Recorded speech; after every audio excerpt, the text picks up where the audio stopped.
Assalamu alaikum, my dear students. I am Shahzad Wahid, and we have started chapter number 13, and we are going to start its lecture number 2 today.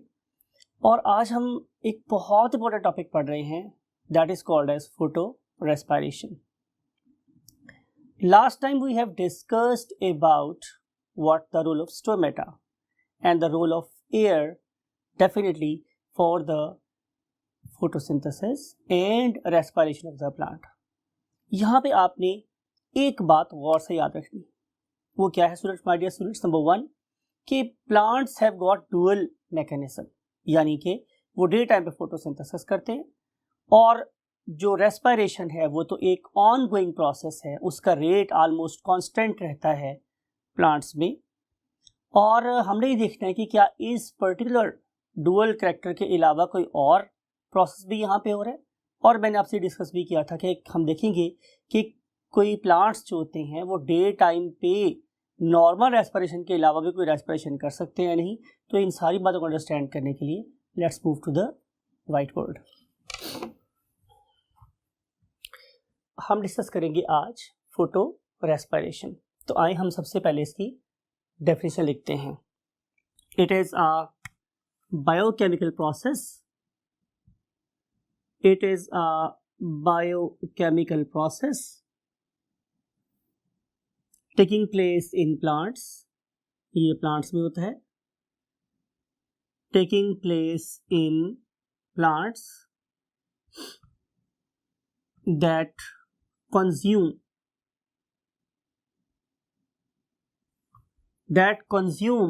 oxygen and produce what?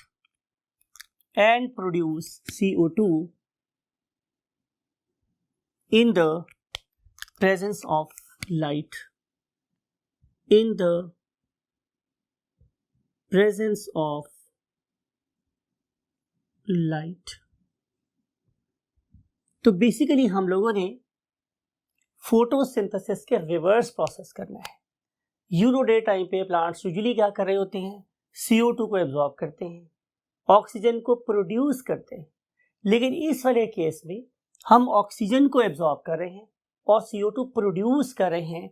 Definitely it is an antagonistic process और antagonistic mechanism against what? Photosynthesis. अब हम देखते हैं students कि इसमें क्या चीज fix हो रही है। अगर आप लोगों को chapter number 10 means bio energetics की मैं बात कर रहा हूं, उस टॉपिक में 11, अगर मैं चैप्टर नंबर 11 मीन्स बायोएनर्जेटिक्स की बात कर रहा हूं तो उसमें आप लोगों ने देखा था कि एक साइकिल जो ऑपरेट होता है उसका नाम क्या था? Melvin Calvin cycle. याद है आप लोगों को? उसका नाम था मेल्विन केल्विन साइकिल। और इस पर्टिकुलर मेल्विन केल्विन साइकिल की हम लोगों ने 3 फेजेस बनाई थी, जिसमें से जो सबसे पहली फेज थी उसका नाम मेरे पास क्या था? CO2 fixation stage. इसका मतलब ये होगा कि आम हालात में प्लांट्स किस को फिक्स करते हैं? तो आंसर है CO2 को। लेकिन जो मैकेनिज्म हम आज पढ़ने वाले हैं, आई am talking about photo respiration, उस वाले केस में यहां पे मेल्विन बेंसन साइकिल ऑपरेट होता है। मेल्विन बेंसन साइकिल ऑपरेट होता है और इस वाले केस में हम स्टेप नंबर 1 में ऑक्सीजन को फिक्स करते हैं, राइट? तो इस वाले केस में ऑक्सीजन किसी ऑर्गेनिक मॉलिक्यूल का पार्ट बन रही है रादर देन कि एक CO2 मेरे ऑर्गेनिक मॉलिक्यूल का पार्ट बने। तो ये एक बहुत मेजर डिफरेंस है। मैं फिर दोबारा रिपीट कर रहा हूं आप लोगों की इन्फोर्समेंट के लिए कि आम हालात में CO2 फिक्स होती है, लेकिन फोटो रेस्पिरेशन में ऑक्सीजन फिक्स होगी। इसमें हम ऑक्सीजन को ऑर्गेनिक मॉलिक्यूल का पार्ट बना देंगे, राइट? अब हम देखते हैं स्टूडेंट्स कि देखें जरा बात को गौर से सुनिएगा। ये है फोटोसिंथेसिस। किसकी बात कर रहा हूं? इस बात कि जब मेरे पास CO2 फिक्स हुई तो मैंने क्या बोला कि ये फोटोसिंथेसिस हो रही।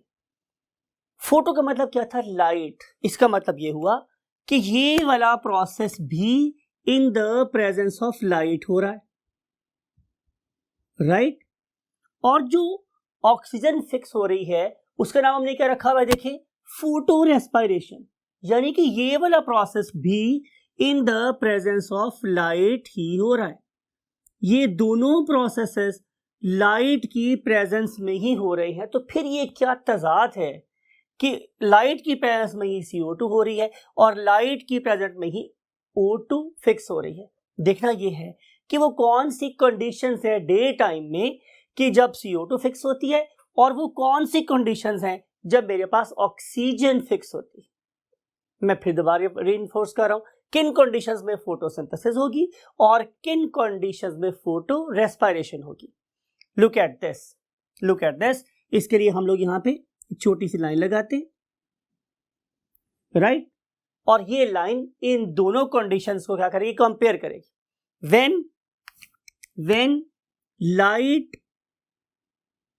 when light intensity is low, when concentration of CO2 is high, and when concentration of oxygen is low, and when temperature, most important thing is temperature, and when temperature is low means it is not beyond the levels of what? Photosynthesis. जब ये सारी conditions मेरे पास, चलिए आप लोगों की सहूलत के लिए एक चीज और ऐड करते हैं, when rate of water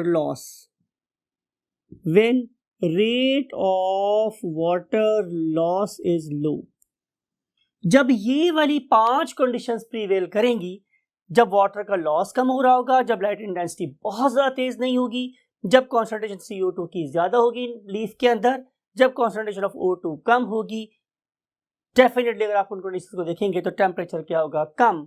अगर ये सारी की सारी कंडीशंस प्रीवेल करें हमारे डियर स्टूडेंट्स, तो फिर हम इसे क्या बोलेंगे कि इस कंडीशन में फोटोसिंथेसिस होगी, राइट? अब आप सोच सकते हैं कि आखिर सर ने इस पूरे के पूरे प्रोसेस को ब्लैक से क्यों लिखा है, बिकॉज कार्बन इज ब्लैक, और चूंकि CO2 फिक्स हो रही है इस प्रोसेस में, लिहाजा मैंने इसको डेलिबरेटली ब्लैक से लिखा है ताकि आपको याद रहे कि किन कंडीशंस में फोटोसिंथेसिस हो रही होती है। लेकिन अगर my dear students, number one light intensity is very high. अगर मेरे पास जो लाइट की इंटेंसिटी है, मैं वर्ड यूज कर रहा हूं, इट इज स्कॉचिंग ब्राइट, ये दूर से भी ज्यादा तेज रोशनी हो गई है, राइट?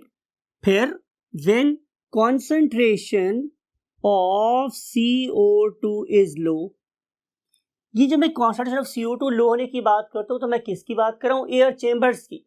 आपने चैप्टर नंबर 11 मैंने आप लोगों के लिए बहुत ड्राइंग की है, किसकी, इन क्रॉस सेक्शन ऑफ लीफ की। तो अगर आपको लीफ क्रॉस सेक्शन याद है तो आपको याद होगा कि मेसोफिल सेल्स में क्या थे, एयर चेंबर्स थे। अगर उस पर्टिकुलर एयर चेंबर में concentration of CO2 is low and concentration of oxygen is high, देखिए उलट पुलट चल रहा है। आपने इसी चीजों को याद करने के बाद इसको उलट करके यहां पे लिख लेना है, and when temperature is high, जब टेम्परेचर मेरे पास स्टूडेंट्स क्या होगा, हाई। इसको मैं आप लोगों के लिए काफी थिक करके बना रहा हूं ताकि आपको ये बात याद रहे। ये बड़ा इंपॉर्टेंट फैक्टर है। When temperature is very high, जब टेम्परेचर बहुत ज्यादा हाई होगा तो हमारे प्लांट के किन सेल्स में से वाटर के लॉस होने का रेट बढ़ जाएगा। लिहाजा मैं यहां लिख रहा हूं कि rate of water loss, rate of water loss is high. जब वाटर के लॉस होने की स्पीड बढ़ जाएगी तो you know very well my dear students कि plant will face a threat of what, dehydration. Plant dehydration का शिकार हो सकता है। तो जब प्लांट डिहाइड्रेशन का शिकार होने लगे तो प्लांट्स क्या करते हैं, एक्सेलेंट, प्लांट्स अपने स्टोमेटा को क्लोज कर लेते, राइट। अब जब टेम्परेचर हाई हुआ, वाटर लॉस का चांस हुआ, तो लीव्स ने क्या किया, अपने स्टोमेटा को क्लोज कर लिया। अब जब उनके stomata my dear students close हो गए, तो सराउंडिंग में से O2 तो अंदर आ नहीं रही, और जो पहले वाली O2 थी वो कंज्यूम हो गई, तो जाहिर है कंडीशंस कैसी हो गई, CO2 की कॉन्सेंट्रेशन लो हो गई, राइट। मैं फिर दोबारा रिवाइज कर रहा हूं आप लोगों के लिए, सोल आप लोगों के फायदे के लिए, बिकॉज ये बहुत इंपॉर्टेंट कॉन्सेप्ट है कि जब लाइट इंटेंसिटी बहुत ज्यादा होगी, टेम्परेचर ज्यादा होगा, पौधे को इस चीज का थ्रेट होगा या खतरा होगा कि उसकी बॉडी डिहाइड्रेट हो रही है, तो वो अपनी बॉडी को डिहाइड्रेशन से बचाने के लिए अपने stomata mean water losing channels को बंद कर लेगा। जो ही वाला चैनल बंद होगा माय डियर स्टूडेंट्स, तो क्या होगा, श्योर बड़ी सिंपल सी बात यह है कि वहां पे जो ऑलरेडी CO2 प्रेजेंट थी वो कंज्यूम हो जाएगी, और फर्दर CO2 जितनी रिक्वायर्ड है वो अंदर नहीं आएगी, बल्कि वो जो बेसोफिल सेल्स हैं वो चूंकि फोटोसिंथेसिस कर रहे हैं, वो O2 बनाना शुरू कर देंगे या ऑलरेडी बन रही होगी, तो ये वाली CO2 बाहर जाएगी नहीं, और सॉरी ये वाली ऑक्सीजन बाहर जाएगी नहीं, और CO2 अंदर आएगी नहीं। तो इन सारी कंडीशंस के रिजल्ट में जाहिर है मेरे पर्टिकुलर एयर चेंबर्स में कंडीशंस ऐसी हो जाएंगे, that is more conducive for the reciprocal effect of photosynthesis, and this particular reciprocal effect is called as photorespiration. तो now you know कि conditions कौन कौन सी थी कि जिनमें प्लांट ने फोटोसिंथेसिस के प्रोसेस को टेम्परेरीली बाय बाय कहा और वेलकम किया फोटोरेस्पिरेशन, राइट।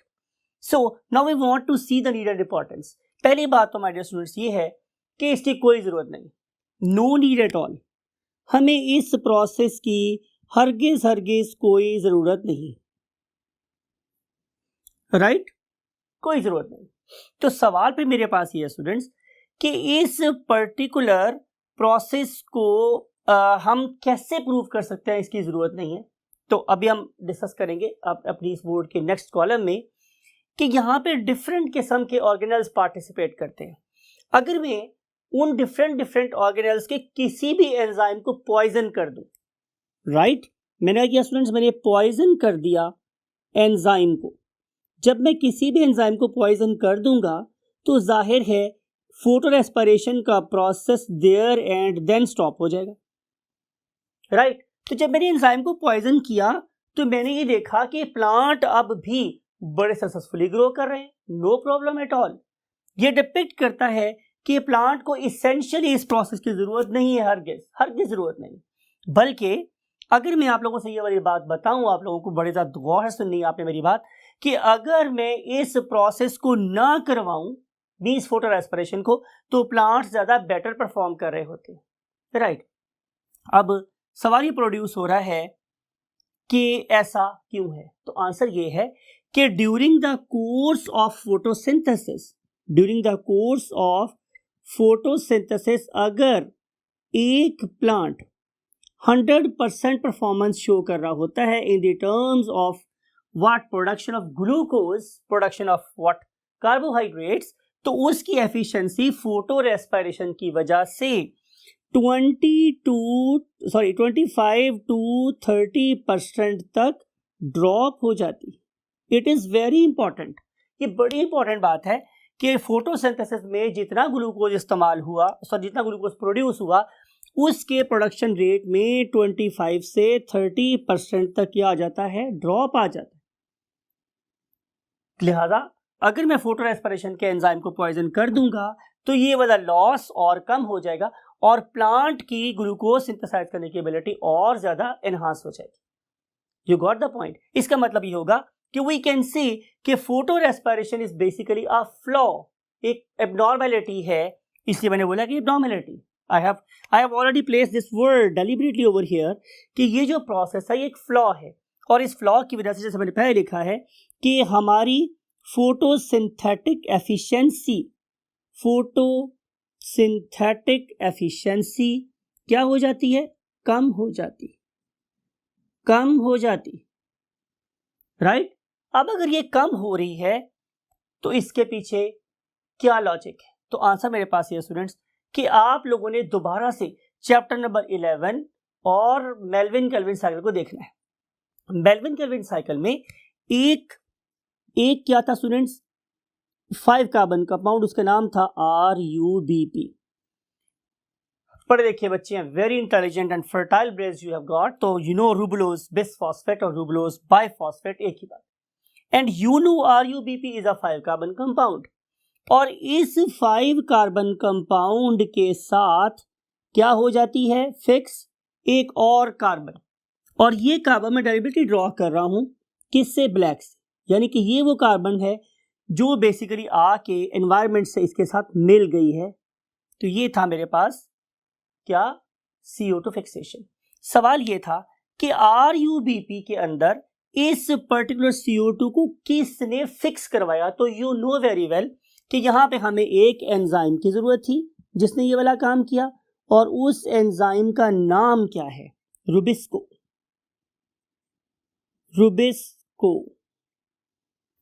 राइट। अब आपने इस पर्टिकुलर एंजाइम के नाम की लॉजिक अंडरस्टैंड करनी।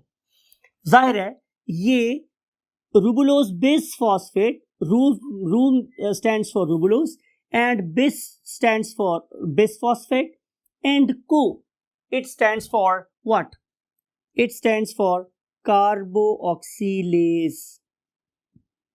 कार्बोऑक्सीलेज आपको पता है, हमने लास्ट में डिस्कस किया था कि कार्बोक्सिलेशन क्या होती है, CO2 की addition, and D carboxylation CO2 का रिमूवल। यहां पे क्या हो रही है, प्लस CO2, यहां पे हम CO2 को ऐड कर रहे हैं। तो जब मैं CO2 को ऐड करूंगा प्रोसेस कहलाएगा कार्बोक्सिलेशन। तो ये वाला एंजाइम बेसिकली क्या कर रहा है, इस 5 कार्बन कंपाउंड के साथ क्या मिला रहा है, CO2। जब ये CO2 मिला रहा हो तो उस वक्त इसका नाम क्या है, रूबुलोज बिसफॉस्फेट कार्बोक्सिलेज। लेकिन ये वाला एंजाइम जो दुनिया में सबसे ज्यादा अबंडेंट एंजाइम है, उस पर्टिकुलर एंजाइम की एक और यूनिक खूबी वो ये है कि सेकेंड टाइम पे या किसी और टाइम पे, वो आपको टाइम पता है, मींस ये वाली कंडीशंस, कि जब ये वाली कंडीशंस प्रीवेल कर रही होंगी तो उस टाइम पे रूबिस्को कार्बोक्सिलेज की बजाय एक और एक्टिविटी स्टार्ट कर देता है, और वो एक्टिविटी क्या है, O वाली। आपको ये बात भी पता है कि जब हम O की बात करेंगे तो इसका नाम क्या है, ऑक्सीजनेज। उस टाइम पे रूबिस्को ऑक्सीजनेज के तौर पे काम कर रहा है, यानी कि it is going to add oxygen, यानी कि रूबिस्को ही फोटोसिंथेसिस का एंजाइम है और रूबिस्को ही फोटो रेस्पिरेशन का एंजाइम। अब दोबारा बात को गौर से सुनिए, अगर ये फ्लॉ है तो ये यहां प्रोड्यूस क्यों हुआ। तो आंसर इसका ये स्टूडेंट्स कि आप जरा इस पर्टिकुलर डायग्राम को देखें, इसमें आप लोगों को रूबिस्को नजर आ रहा है, most abundant enzyme on the face of earth, right. इस पर्टिकुलर एंजाइम को देखें और अब आप जरा फोकस करें इसकी एक्टिव साइट को। यू नो एक्टिव साइट वो थी जहां पे आके हमारा सबस्ट्रेट एंजाइम से बाइंड करता है। लुक एट दिस, इस पर्टिकुलर एंजाइम की एक्टिव साइट जितनी कंड्यूसिव CO2 के लिए है उतनी ही कंड्यूसिव O2 के लिए है। इसका मतलब ये होगा कि इस पर्टिकुलर साइट पे मैं CO2 को भी बाइंड कर सकता हूं और मैं ऑक्सीजन को भी बाइंड कर सकता हूं। You got the point. सवाल ये है कि नेचर में आमतौर पर ऐसे फ्लॉज नहीं होते। ये वाला फ्लॉ कि सेम एंजाइम कॉम्पिटिटर से भी बाइंड हो रहा हो, सबस्ट्रेट से भी बाइंड हो रहा हो और सेम उसके इनहिबिटर से भी बाइंड हो रहा हो, ऐसा कैसे मुमकिन है। तो आंसर मेरे पास स्टूडेंट्स ये है कि जब ये वाला RUBP क्या कर रहा होता है, इस पर्टिकुलर रूबुलोज बिसफॉस्फेट के साथ कार्बन नहीं ऑक्सीजन जोड़ रहा होता है, समथिंग लाइक इट। तो उस टाइम पे इस एक्टिव साइट पे CO2 बाइंड होने की जगह पे O2 बाइंड हो जाती है, राइट। अब सवाल ये कि ऐसा हुआ क्यों, इसका आंसर है 2। नंबर वन स्टूडेंट्स मेरे पास बात की है कि ये जो RUBP था ये भी एक एवोल्यूशन के प्रोसेस से गुजरा है। जाहिर है दुनिया में जितनी भी चीजें हैं वही साइंटिस्ट बिलीव कि they have gone through a process of evolution. तो during the course of evolution इससे अपने आप को इस डायमेंशन में इवॉल्व करने की जरूरत ही नहीं पड़ी कि O2 यहां बाइंड होना चाहिए। हम ये कह सकते हैं कि it is an evolutionary flaw. मैं लिख सकता हूं यहां पे वर्ड व्हाट, एवोल्यूशनरी फ्लॉ। ये तो एक एवोल्यूशनरी फ्लॉ है कि during the course of evolution इसने अपनी एक्टिव साइट को CO2 के लिए फॉरबिडन नहीं बनाया। अब इसका भी सवाल हो सकता है कि ऐसा क्यों नहीं हुआ, तो इसका आंसर मेरे पास ये है कि अगर आप लोग अर्ली कंडीशंस देखें हमारी इस एनवायरनमेंट की, हमारी इस ज़मीन की, तो उस वाले केस में तो O2 कॉन्सेंट्रेशन या नहीं थी या बहुत ही लेस थी, इज इक्वल टू 0 और नियरली इक्वल टू 0 थी नहीं। जब कंडीशन में एनवायरनमेंट जब एनवायरमेंटल कंडीशंस में O2 नहीं थी तो उसे पता ही नहीं था कि ये मेरे साथ क्या सलूक कर सकती, राइट। तो इस तरीके से यही वाला एंजाइम O2 बाइंड करवाता है और यही वाला एंजाइम CO2 बाइंड करवाता है। लेकिन क्या इस पर्टिकुलर प्रोसेस का प्लांट को बहुत ज्यादा लॉस है, तो आंसर इज नो, बिकॉज अल्लाह ताला ने इन्हीं प्लांट को एक और साइकिल दिया, उसे हम बोलते हैं व्हाट, C2 साइकिल। उस पर्टिकुलर C2 साइकिल के थ्रू वो इस पर्टिकुलर फ्लॉ को काफी हद तक ओवरकम कर लेते हैं। आइए देखते हैं ये वाला प्रोसेस कैसे होता है। For this purpose we have to go to the next board. Look at this, my dear students. We have already drawn 2 circles for you. और इस इन पर्टिकुलर सर्कल्स में yes you are perfect कि हम दो basically systems को compare करेंगे। उनमें से एक का नाम क्या है, जाहिर है फोटोसिंथेसिस, और फोटोसिंथेसिस का हम कंपेयर कर रहे हैं डार्क रिएक्शन। आपको पता है कि उस पर्टिकुलर डार्क रिएक्शन को हम एक नाम से जानते थे और वो नाम मेरे पास क्या था, yes very right, मैं डेलिबरेटली ब्लैक से लिख रहा हूँ, that is called as what, Calvin cycle. और इस पर्टिकुलर केल्विन साइकिल में या डार्क रिएक्शन में आप लोगों को याद है कि हमने 3 डिफरेंट प्रोसेसेस किए थे। उनमें से एक का नाम था CO2 फिक्सेशन स्टेज, राइट। और जब मेरे पास दूसरा फेज थी उसका नाम था रिडक्शन फेज, राइट। दूसरी फेज में हमने NAD को भेजा था कि वो NADH को भेजा था कि वो NAD में कन्वर्ट हो जाए और ये जो मॉलिक्यूल है, ये वाला जो मॉलिक्यूल है, ये रिड्यूस हो जाए। तो खाली इसीलिए हम लोगों ने इसको रिडक्शन फेज का नाम दिया था। और आपको ये वाली बात भी याद है कि यहाँ पे जो मॉलिक्यूल इस पर्टिकुलर CO2 को वेलकम कर रहा था, that was basically a 5 carbon compound, और उस 5 कार्बन कंपाउंड का नाम क्या था, RUBP, रूबुलोज बिसफॉस्फेट, जो एक 5 कार्बन कंपाउंड था। और आपको याद होगा मैंने ये बोला था कि नॉर्मली हम इसको 3 मॉलिक्यूल से स्टार्ट करवाते हैं कि when 3 molecules of RUBP they welcome what, 3 molecules of CO2, तो फिर मेरे पास यहाँ बनते हैं 3 ऐसे मॉलिक्यूल जिनके अंदर 6 कार्बन्स होती हैं। और मैंने आपको बोला था कि ये वाली 6 कार्बन्स इमीडिएटली ब्रेक हो जाती हैं और उसके रिजल्ट में मेरे पास 6 मॉलिक्यूल्स बन जाते हैं जिनके अंदर 3 कार्बन एटम्स होते हैं। और आप लोगों को याद है कि हमने इसको PGA का नाम दिया था, राइट। तो चूंकि इस पर्टिकुलर साइकिल में जो पहला स्टेबल मॉलिक्यूल बनता है वो 3 कार्बन वाला होता है, इसीलिए हम केल्विन साइकिल को C3 साइकिल भी कहते हैं। ये आपने बात पढ़ी हुई है, सिर्फ आपको दोबारा से रीइंफोर्स कर रहा हूं, राइट। अब ये जो PGA है ये कितने प्रोड्यूस हुए, मेरे पास 6। आपको याद है ना स्टूडेंट्स कि after passing through this reduction phase, in particular 6 PGA में से, इन पर्टिकुलर 6 PGA में से सिर्फ एक क्या बनता है, ट्राइओज बन जाता है, सिर्फ एक ट्राइओज बनता है। और उसके बाद जो मेरे पास यहां से 5 3 कार्बन मॉलिक्यूल्स बने थे वो अपने आप को किस फेज से गुजारते हैं, yes perfect, that is called as regeneration phase, वो उसमें से गुजारेंगे। और रीजनरेशन फेज में से गुजरने के बाद ये वाले 3 कार्बन वाले मॉलिक्यूल्स 5 कार्बन वाले मॉलिक्यूल्स में कन्वर्ट हो जाते हैं और वो 5 कार्बन मॉलिक्यूल्स का एक ही नाम है जिसे आप जानते हैं, that is called as RUBP। अब यहाँ पे जो RUBP है, चूंकि वो CO2 एक्सेप्ट कर रहा है, तो लिहाजा उस टाइम पे उसका रोल कैसा है, कार्ब ऑक्सीलेज जैसा है। I am talking about one of the very most abundant enzyme that is called as rubisco. तो रुबिस्को यहाँ पे कैसा काम कर रहा है, कार्बोक्सिलेज वाला काम कर रहा है, राइट। ये प्रोसेस कहलाता था Calvin cycle. First stable product 3 carbon compound, नाम रख दिया C3 साइकिल, राइट। लेकिन ये वाला काम, ये प्रोसेस कब चलेगा? एग्जैक्टली जब फोटोसिंथेसिस हो रही होगी, कंडीशंस बहुत आइडियल होंगी। लेकिन अगर ब्राइट लाइट हो गई तो फिर ये वाला रूबिस्को जो यहां था, ये किसी और बिहेवियर को शो करना शुरू कर देता है। कहां? यहां दूसरे साइकिल में। और इसमें क्या होगा स्टूडेंट्स कि अब ये वाला 5 कार्बन कंपाउंड, अब मैं डेलिबरेटली ब्लू से लिख रहा हूं, राइट।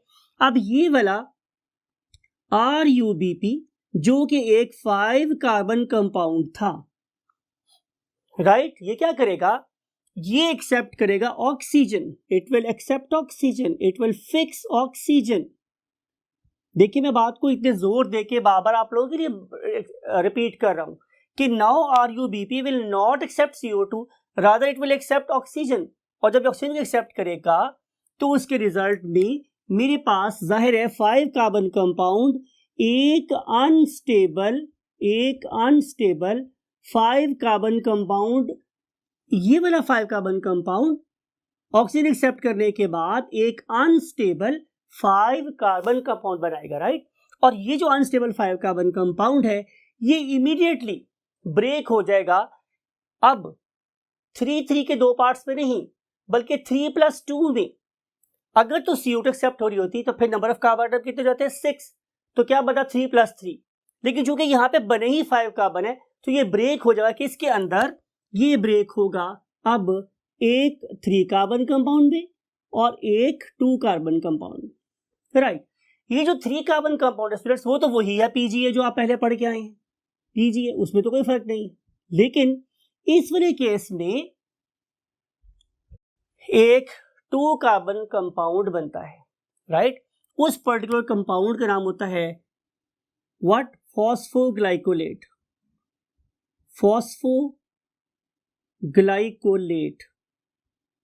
राइट। फिर इस पर्टिकुलर फॉस्फोग्लाइकोलेट की डीफॉस्फोराइलेशन हो जाती है और जो कंपाउंड मेरे पास बनता है उसका नाम होता है ग्लाइकोलेट, राइट। अब देखें, आपको जो बात बहुत बहुत गौर से समझनी है वो क्या कि ये जो रिएक्शन सारा मैंने लिखा है, ये वाला रिएक्शन सारा, ये इस पर्टिकुलर चेंबर में होगा। चलिए हम अपनी डायग्राम को थोड़ा सा मॉडिफाई कर लेते हैं आप लोगों की सहूलत के लिए, और वही बात है कंपनी की मशहूरी के लिए हम इसको थोड़ा सा मॉडिफाई कर लेते हैं ताकि आपके कॉन्सेप्ट खराब ना हो। लुक एट दिस, इसको मैंने मॉडिफाई कर लिया, राइट। अब इस पर्टिकुलर केस में ये जो सारा रिएक्शन हुआ, ये आपने बात को गौर से सुनना है कि ये वाला रिएक्शन एक सेपरेट ऑर्गेनेल में हुआ है और उस पर्टिकुलर सेपरेट ऑर्गेनेल का नाम मेरे पास क्या है? क्लोरोप्लास्ट, यानी कि ये वाला रिएक्शन क्लोरोप्लास्ट में होता है। और आपको पता है कि क्लोरोप्लास्ट एक डबल मेम्ब्रेन बाउंडेड ऑर्गेनेल है। आप लोगों ने यहां से भी अपनी बात को पिक्टोरियल मेमोरी को इंप्रूव कर सकते हैं कि सर ने ये वाला रिएक्शन क्लोरोप्लास्ट में करवाया था और क्लोरोप्लास्ट एक डबल मेम्ब्रेन बाउंडेड स्ट्रक्चर था। RUBP क्लोरोप्लास्ट के अंदर इवेंचुअली किस में कन्वर्ट हो गया? ग्लाइकोलेट में। अब ये वाला ग्लाइकोलेट डिफ्यूज होगा स्टूडेंट्स किसके अंदर? एक और ऑर्गेनेल के अंदर, something like it. I am talking of glycolate. This glycolate is not diffusing. मैंने यहाँ पे मेम्ब्रेन शो की है और मेम्ब्रेन जाहिर इन्वॉल्व है, इसकी 2 मेम्ब्रेन और उसके बाद जाहिर है नेक्स्ट ऑर्गेनेल की ये वाली मेम्ब्रेन जो कि एक सिंगल स्ट्रक्चर है। You know this thing very well कि ये जिसकी मैं बात कर रहा हूं वो एक ऑर्गेनेल जिसका नाम है पर ऑक्सीसोम, राइट। और आप ये पढ़ के आए हैं कि जो पर ऑक्सीसोम है ये बेसिकली क्या करता है? ये H2O2 के साथ एक्टिविटीज करवाता है, हाइड्रोजन पर ऑक्साइड के साथ। और जब ग्लाइकोलेट इस परऑक्सीसोम के अंदर एंटर होगा तो after passing through series of reactions it will be converted into glycine. It will be converted into what? Glycine. Right? अगर यहां से 2 मॉलिक्यूल ग्लाइसिन के बन गए, तो इसका मतलब यह है कि हमने यहां पर एक सबसे सिंपल, सबसे सादा सा क्या बना लिया है, amino acid. Amino acid, right. याद रखने वाली बात यह है कि ये हुआ था क्लोरोप्लास्ट में और ये रिएक्शन हुआ किसमें, पेरोक्सीसोम में। अब क्या होगा, सिंपल क्या बन गया है, अमाइनो एसिड। अब ये जो अमाइनो एसिड है, अब ये एक और ऑर्गेनेल में जाएगा, राइट। एक और ऑर्गेनेल में हम इस पर्टिकुलर एसिड को क्या कर देंगे, डिफ्यूज, यहां से मूव करवाएंगे, राइट। जाहिर है अब एक मेम्ब्रेन इस पेरोक्सीसोम की है और एक मेम्ब्रेन आउटर वाली किसकी है, माइटोकॉन्ड्रिया की, और एक मेम्ब्रेन कौन सी है, इनर माइटोकॉन्ड्रियल मैट्रिक्स वाली मेम्ब्रेन। आप पढ़े लिखे हैं, आपको डिस्कस किया था मैं चैप्टर नंबर 11 में बहुत डिटेल के साथ, राइट। तो ये वाली ग्लाइसिन अब इन 2 मेम्ब्रेन्स को क्रॉस करने के बाद इस पर्टिकुलर जगह पे चली जाएगी, मींस माइटोकॉन्ड्रिया के अंदर चली जाएगी। अब ये जो मेरे पास माइटोकॉन्ड्रिया है, माय डियर स्टूडेंट्स, ये क्या करेगा कि ये इन 2 ग्लाइसिन मॉलिक्यूल्स को यूज करेगा और उससे कन्वर्ट कर देगा किस में, सिरीन में, राइट। और ये जो सिरीन है ये फिर इवेंचुअली किस में यूज होगी, ये यूज होगी in Melvin Calvin cycle, Melvin Calvin cycle. तो इस तरीके से हम इस लॉस्ट मॉलिक्यूल को, मींस जो 2 कार्बन वाला मॉलिक्यूल था, इसको मैं दोबारा से किस में कन्वर्ट कर लूंगा, एक यूजफुल मॉलिक्यूल में, राइट। तो इस तरीके से 3 डिफरेंट ऑर्गेनेल्स, यहां पे क्या है, 3 different stages. Never confuse these 2 things together, कि ये 3 डिफरेंट फेजेस हैं और ये क्या है, ये 3 डिफरेंट ऑर्गेनेल है। क्या है organelle, number 1 chloroplast, number 2 peroxisome. Chloroplast कैसा है, double membrane bonded structure. Peroxisome कैसा है, single membrane bonded structure. End पे क्या काम आता है मेरे पास, माइटोकॉन्ड्रिया, ठीक है। नाम लिख देते हैं ताकि आप लोग इसमें भूले नहीं। हालांकि आप बिल्कुल पढ़ लिखे बच्चे, आपको ये समझ आ गई होगी कि डबल मेम्ब्रेन है और ये मेम्ब्रेन फोल्डेड है, तो इसलिए ये माइटोकॉन्ड्रियन ही होगा। लेकिन फिर भी मैं लिख दिया आप लोगों के लिए कि माइटोकॉन्ड्रियन में इवेंचुअली क्या प्रोड्यूस होगा, सेरीन। और ये जो सेरीन है ये फिर दोबारा से यूज हो सकता है after passing through different steps again in the Melvin Calvin cycle. तो जो फ्लॉ या जो एक लॉस हम लोगों ने फेस किया था वो दोबारा से काफी हद तक कोप हो सकता है। अब आखिरी बात आपको याद करवानी है वो ये कि देखें इस पर्टिकुलर साइकिल में जो पहला स्टेबल कंपाउंड बना था वो एक 3 कार्बन कंपाउंड था। चूंकि इस वाले केस में ये 2 कार्बन कंपाउंड स्टेबल बनता है अलोंग विथ 3 कार्बन कंपाउंड, तो इसलिए हम लोग इस पर्टिकुलर साइकिल को एक नाम भी दे सकते हैं और वो नाम मेरे पास क्या है, जाहिर है C2 साइकिल, राइट। अब आपने आखिरी बात और ज्यादा गौर से सुनी कि मेरे पास प्लांट्स में डिफरेंट किस्म के क्या हो सकते हैं, मैकेनिज्म हो सकते हैं, but predominantly all plants are C3 plants because they are producing trioses और glucoses by means of Melvin Calvin cycle.